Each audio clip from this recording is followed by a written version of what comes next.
Right, so I am just going to note an interjection of sorts before the proceedings.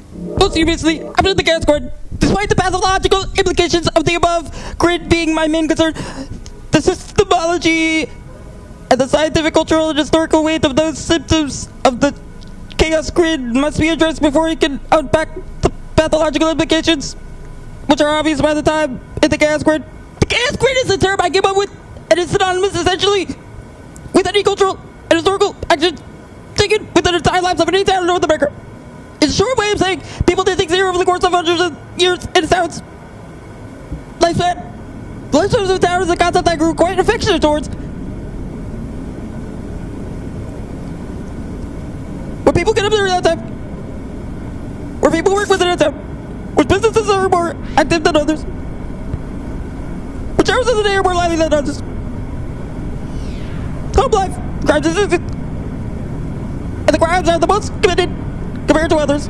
The idea of having a town set to a time lapse and running a diagnostic on the area in a grounded way to me was of quite interest these past few years. This is of course easier said than done though, yet this concept was what inspired me to conduct this isolated study which focused on the sort of grid which compounded as a start the legal ramifications that populace in a town would be more or less likely to divulge in, especially in the comforts of their own home. To be fair, a study like this I could have started anywhere yet, such as the atmosphere, the ozone structures, but I decided to start it with the to the first which in a serious study which I ended up calling to the chaos grid. In a plan of town structures, one may consistently think on crime rates or availability for education and general opportunity, life stage life potential, so to sort of hammer down this statistical structures in a time lapse where town constituencies of particular interest to me for the layout of progressive change as the earth hurdles through transhumanism as it begins to cling to traditions of our population increases and resources decrease. If all this goes anywhere, it's going to be the right to say the least. The gas grid point of reference could be a starting point for humanity to think a better life for all. As the point of labor is supposed to be to help mankind achieve a higher purpose. This, however, through the chaos grid of the chaos grid could fall out of eligibility of non-effectively attempted to lead to intangibility. The SED best practices, Native American therapy, urban organ practices, sacred Native American traditions help to distill and prevent substance use disorders and alcohol use disorder. So these traditions involve honoring the wisdom of Native American settlers, peer reviews and ceremonies, substance use disorders, according to the NCSAW. Especially marriage can be linked to child neglect and maltreatment. Various organizations in North America, such as the DEA and the SAMHSA, urges ones with substance use disorders to seek help for recovery. It wasn't until 1981 that the ADHD developed a standardized field sobriety test for driving under the influence of alcohol. It is my thought that this need to even run such as makes it gateway to mass incarceration from driving under the influence of a drug is a failure of our public transportation system, which is also happens to be one of the largest sources of greenhouse gas emissions. More than it is the failure to make a useless arrest after sending the substances away with the thought stand of reducing such drugs does not make people's decision to take them. Between 2009 and 2014, about 1.3 million people were nearly for DWA. How is it that we can't find an opponent? Sobriety is defined as not just being intoxicated. Sometimes when an organization helps somebody in recovery for substance use, other somewhat impulsive habits or behaviors will be thrown in, such as sex, gambling, and caffeine consumption. In particular, if someone has a diagnosis of ADHD.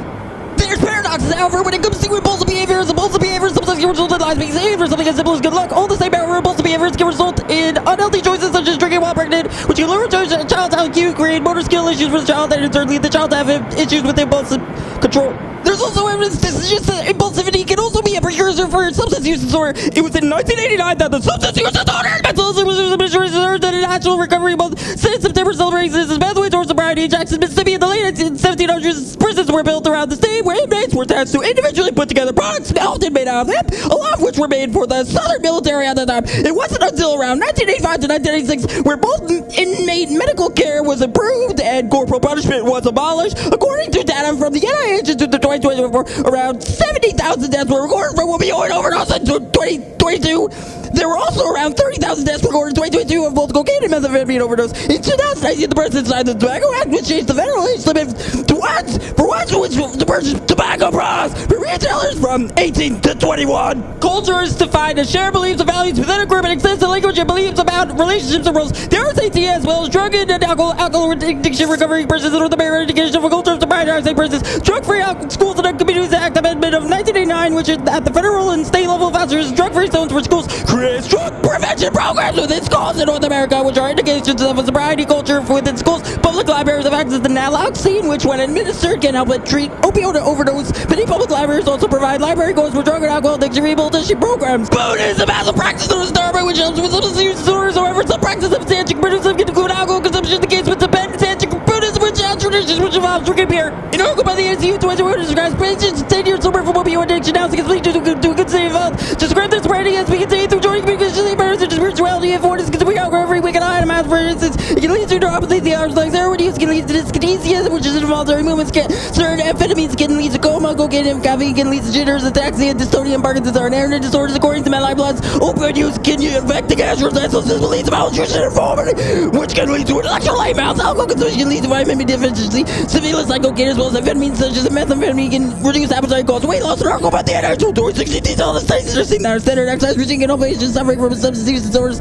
In North America, the law is still alcohol to a drunk person in California. It's been steeper with the marijuana. You get a full time lines of dosage. One would have to get a blood test to get a blood sample and full blood THC amount. In order to be eligible for a blood donation, one must be in good health and not be drunk. In order to donate blood, one has to not have taken antibiotics within 24 hours before donating. Coffee is universally grown in countries such as Brazil, India, Uganda, and Mexico. It is made by placing coffee beans in hot water. Caffeine, which is the central nervous system stimulant, can be found in coffee beans, tea, and cocoa. Caffeine was first separated by the coffee bean by Ferdinand Runge in 1819. The first energy drink was Lipovitamin D, which was invented in the 1960s. Red Bull later was introduced to Austria in 1987 and then in the U.S. in 1997. According to an article by the USDA, coffee availability was about 20 gallons per person in 1910. United States consumption nearly 50% of all the coffee produced in the world in 1920.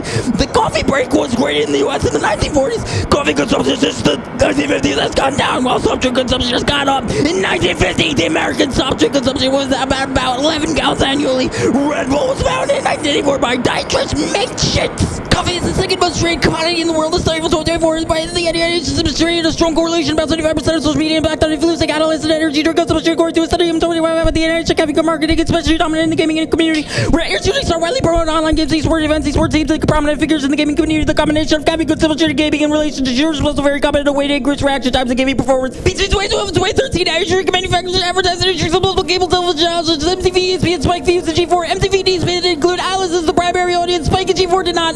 Between 2012 and 2013, MTV's energy drink advertisement air block was between 8 p.m. and 11 p.m. During these hours, 31% of the audience Alice is according to an article by the CDC for 2024. 71% of schools have no policies and in schools use energy drinks. In an article by PubMed for 2026 states that an overdosage amount of caffeine can be traced to it is about 10 grams or more of caffeine, which is 10,000 milligrams or more. Coffee has been consumed since the 15th century. Guarana, which is seed extract from the Paullinia capana plant, contains twice as much caffeine as coffee beans. Consuming caffeine during exercise can improve movement velocity, performance outcome. Caffeine is a diuretic, meaning it's a substance that increases urination. Caffeine is absorbed by the small intestine, which when taking a plasma test, the caffeine amount after consumption of the plasma will reach maximum 15 minutes to 2 hours. Caffeine can cause rapid heart rate and diarrhea, even at lower doses such as 32 milligrams of caffeine can significantly improve things such as vigilance and reaction time.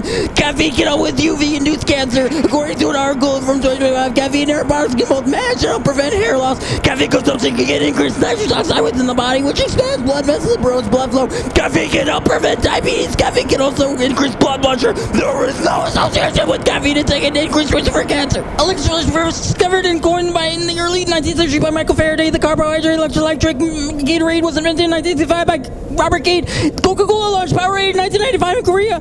Pedialyte was invented in 1980. In 2024, Unilever expanded its production of electrolyte drink mixed liquid IV to Jefferson City, Missouri. A company by the name of Elementy, which is headquartered in Florida, sells electrolyte drink mix packets called Elementy, which oddly the only retailers as of 2025 for that which I can tell distributes Elementy is Target and Walmart. Sugarcane juice and electrolyte sports drink found in India in 2009. Coca-Cola's low-calorie alternative to Powerade. Powerade options replaced Powerade Zero in 2024. Dairy West Partners Boys State Esports providing gaming athletes with food set that will replenish electrolytes. According to a document by LSU Health in 2024, patients with low renal potassium can develop a disease called hyperaldosteronism. Medication treatment can include potassium. However, large doses of potassium in such circumstances can lead to overcompensation to balance out the potassium levels, which can lead to a medical condition called hyperalkemia, which can lead to muscle weakness, paralysis, arrhythmia when the heart beats in irregular rhythms. Potassium as well as sodium are both electrolytes. Sometimes when someone is being treated for low blood sodium levels and the blood sodium is treated too quickly, it can potentially lead to a diagnosis of ODS, where the sheath covering and maintaining the cells in the brain is destroyed, causing cells in the brain to not signal to each other correctly. This disease can cause delirium, drowsiness, and weakness in the face, arms, and legs. Electrolytes are minerals in one's blood and other bodily fluids which contains an electrical charge and help the body with several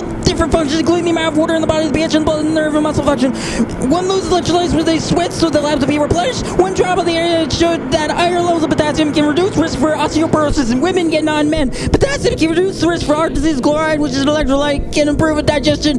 Daily limit of sodium intake is 2,300 milligrams. Daily intake of chloride is 750 milligrams. Daily intake of potassium is between 2,000 and 3,500 milligrams. During chemotherapy, one may vomit, which can cause an imbalance in electrolytes, so they'll need to be replenished. Hemp cultivation first began and it has its earliest origins in China, which was then migrated to Europe around the 16th century. Cultivation of hemp spread from Virginia to Kentucky in 1775. In 1619, it had been illegal to not grow hemp in Jamestown, Virginia. Hemp was used to make several different products, including shoes, clothes, rope, and paper. In the 19th century, Missouri began cultivating hemp. By the early 1900s, Texas, Illinois, and California began growing hemp. In 2018, Farm Bill removed hemp from the Controlled Substances Act and allowed production of hemp throughout the U.S. Before this, hemp was declared a Schedule 1 substance under the Controlled Substances Act of 1970. Hemp production is cultivated in countries such as Europe, Brazil, China, and the U.S., which makes hemp a global commodity. Italy, however, has made legislation around 2025 to ban hemp-derived products. Taiwan has banned hemp production altogether. This is because in Taiwan, hemp is classified as a Class 2 narcotic. The Farm Bill exercised that no hemp products containing 0.3% THC had been distributed.